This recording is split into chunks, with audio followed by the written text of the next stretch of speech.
Hello and welcome. This presentation is designed to provide you with practical and effective tips for successful online learning. Throughout the presentation, we will take what are called squeeze breaks, where you will be invited to pause and do some reflection, planning, and writing. We encourage you to have a pen and paper close by for those breaks and to engage in the activities provided in order to get the most out of this experience. The purpose of this presentation is to help you create a plan for success when it comes to online learning. By the end of the presentation, as a participant, you will have gained knowledge of best practices for online learning as provided by research, and you should be able to identify at least one practice that you will put into place. That's where those squeeze breaks will come in handy. Keep in mind that we do not all learn the same way, and that applies to online learning as well. There is no one-size-fits-all approach. It will be important for you to take the tips provided in this presentation and then adjust them to create strategies that work for you and your learning styles. Our first tip is to create a schedule. As difficult as it may be, you do have to get out of bed. It can be helpful to create a morning routine, so hygiene, getting dressed, making breakfast or coffee, doing the things that you typically would do in the morning, or maybe things that you didn't always have time to do when you were learning face-to-face, but now you do. Having that morning routine to keep yourself on schedule and get awake to start your routine can be really helpful. We suggest breaking up your schedule and including breaks in order to keep yourself restored and stay productive. If you are someone who likes to sit down and crank everything out before you stop, that's great. But for others, it might be helpful to take breaks like going outside, calling a friend, moving your body, eating, things like that. We suggest keeping your routine as normal as possible. So if you know that you work better in the evening and you have the means to do so by doing the majority of your work during that time, go for it. If you work better with morning classes during face-to-face learning, waking up and getting started early in the morning may work best for you. It's important to craft your schedule in a way that makes the work simple for you and less of a chore. If you have the flexibility of professors who record their lectures and put them online, access those classes when you know that you're most productive. If you know you have class via Zoom on some days, build breaks around those classes like you would if you were still on campus. So here is a sample schedule for how someone might break up their day and stay productive. You will notice that the schedule is designed so that all of the work happens before 4, and this person would still have the evening to spend time doing other things, whether that be, a part-time job, working with family, taking time for self-care, or hanging out with friends, that kind of thing. So with this schedule, we wake up at 9 and we complete our morning routine, whatever that looks like. And then from 10 until 12, we are checking our calendars and our to-do lists, getting acquainted with what we need to take care of. We're watching a recorded lecture for class 1. We take a break to get up, stretch, check our phone. Then we go back and we complete assigned readings for class 2. And then from 12 to 1:30, we're chilling out, eating lunch, making food, maybe FaceTiming a friend, walking our dog, or just going outside to sit on our porch. The really important thing here is that we are being somewhat active. So don't go back to bed. That's something you don't want to do. We're just using this time to kind of rest our brain from the academic mindset, chill out for a little bit, and then be able to bounce back. And then for our last afternoon block, we're back to the grind. We're doing assignments for a third class, we're taking a break, and then maybe we go and do some work for another class, and then of course take another break, and then finish off maybe with some studying for a test we've got coming up. Last thing we want to do is we want to check our calendar, and then maybe even go ahead and set up a to-do list for tomorrow. So this type of schedule may not work for you depending on what factors you've got going on, like a job or, scheduled Zoom classes that happen at certain times, family that you're having to help out with, or maybe just not being as productive at certain parts of the day. So this is where you have to get really intentional and specific about what works for you. All right, so we are going to take our first squeeze break. During this activity, go ahead and take a pause, pull out your pen and paper, and I invite you to create the schedule for tomorrow. So Look at your schedule. What do you have going on? Make a to-do list. Include your breaks, your meals, assignments that you need to work on, any online class periods that you have, or times when you will watch a recorded lecture, things like that. Make sure you're accommodating time for movement, cell phone breaks, things of that nature, and go. Tip number 2 invites you to create a productive workspace. Here's a hint: your workspace should not be the bed or the couch. We do not want to train our brains to think that they should be active and thinking about statistics or anatomy when we're in bed. That should be our place of rest. So, finding a table or a desk that is only for work, and then minimizing any clutter and distractions around that space.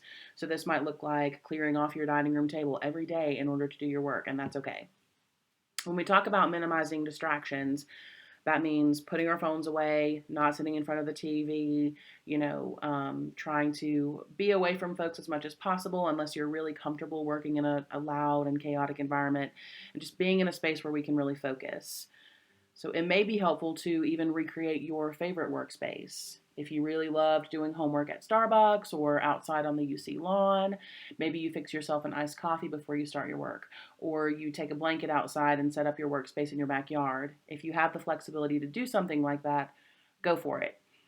And of course, we recognize that everyone's current environment and living situations are different. Not everyone has the same resources. So we invite you to use what you have and make the very best of it, which may call for some creativity.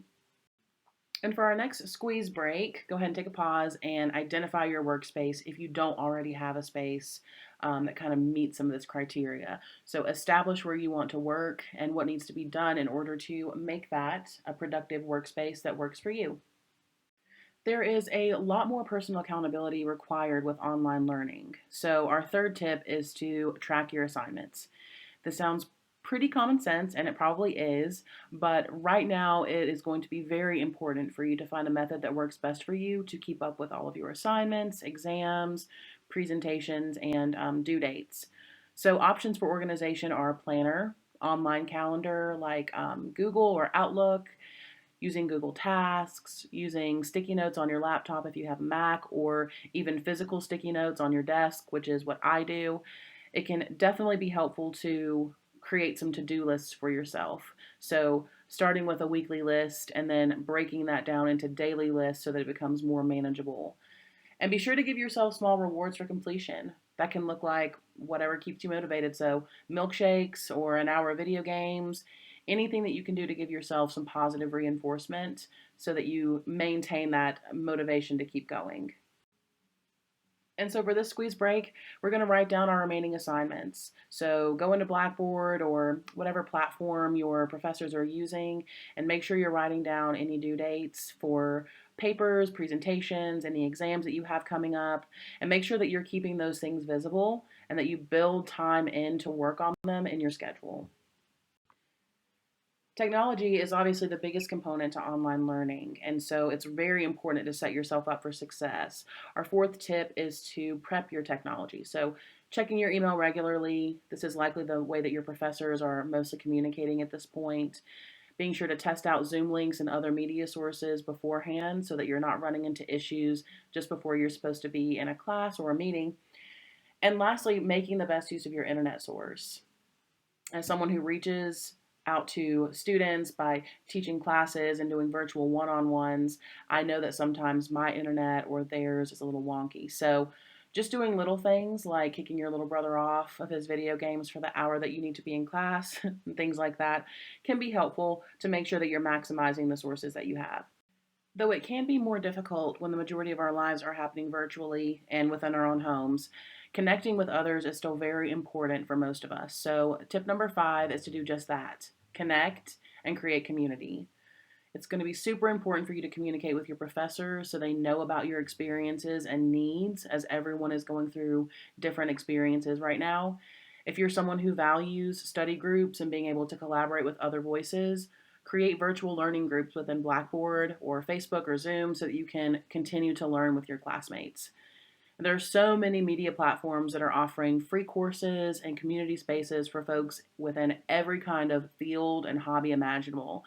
So maybe dedicate some time to getting on Google and finding some of those opportunities if you're looking for ways to gain professional development or just get connected with others that have similar interests.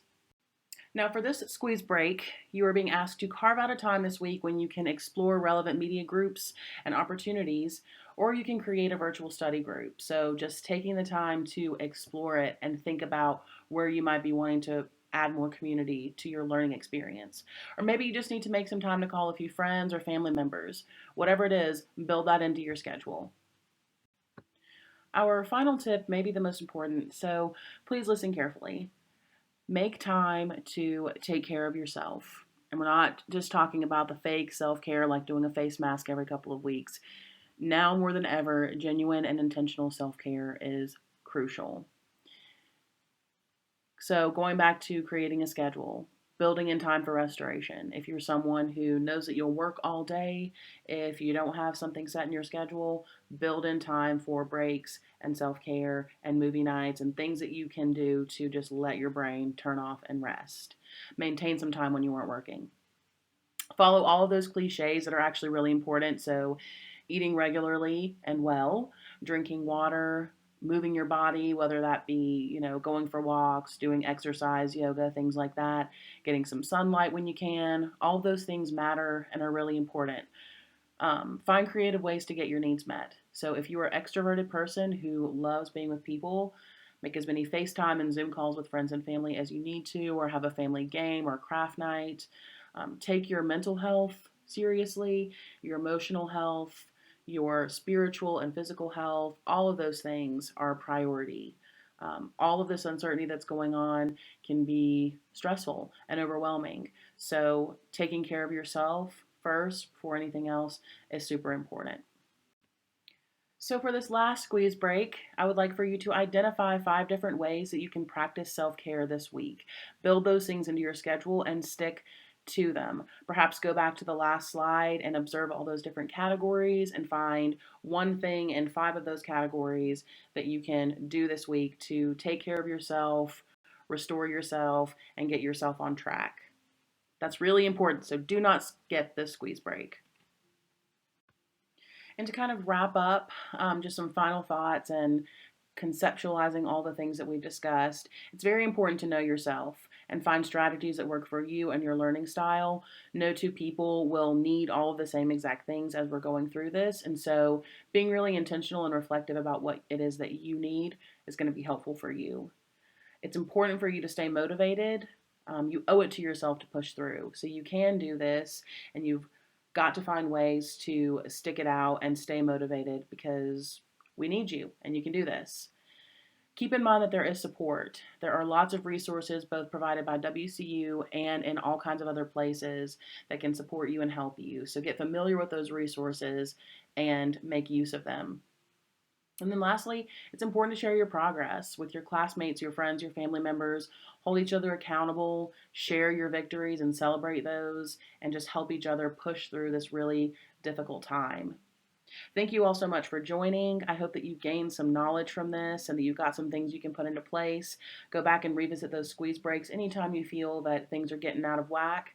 Keep in mind that the Center for Career and Professional Development office is here to support in any way that we can, and you're going to get through this. Thank you so much.